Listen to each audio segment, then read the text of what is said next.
I hodhën gabimisht 390.000 euro në llogari. Gruaja i shpenzon brenda pak orëve dhe përballet me drejtësinë. Një ngjarje e pazakontë ka tronditur Argjentinën ditët e fundit, ku protagonistja është një grua e quajtur Veronica Acosta, e cila përfundoi nën akuzë për mashtrim pasi mori aksidentalisht një shumë marramendse prej 500 milion pesos argjentinase, rreth 390.000 euro, në llogarinë e saj bankare. Historia nisi kur Acosta priste një shumë të vogël prej vetëm 8.000 pesos si pagesë mbështetse nga ish-bashkëshorti i saj, por në vend të saj, në llogarinë e saj u depozitua një shumë më e madhe. Pa humbur kohë, ajo kreu 66 transaksione përmes transfertave dhe blerjeve të ndryshme, disa për vete dhe disa në emër të afërmëve të saj.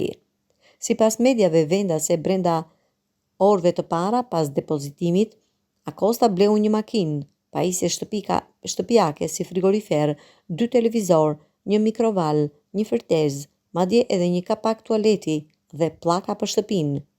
Vetëm në 10 minutat e para pas hyrjes së parave, ajo kreu 12 transaksione.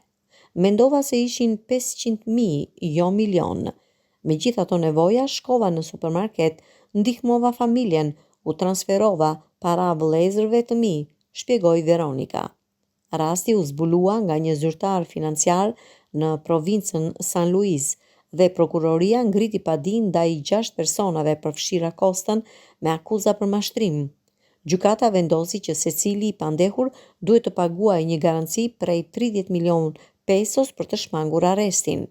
Autoritetet njoftojnë se rreth 90% e shumës së gabuar është rikuperuar, ndërsa pjesa tjetër është bllokuar në llogari elektronike. Në mbrojtje të saj, Acosta tha se kishte nevoja të mëdha ekonomike dhe se nuk ishte ndërmend të mashtronte. Avokati i saj deklaroi se bëhet fjalë për një gabim të qeverisë dhe se po përpiqen t'i vënë fajin qytetarëve. Ky nuk është një rrjet mashtruesish. Gabimi është i qeverisë dhe tani kërkojnë të fajsojnë të tjerët. Kërkesa për garanci është shkatëruese.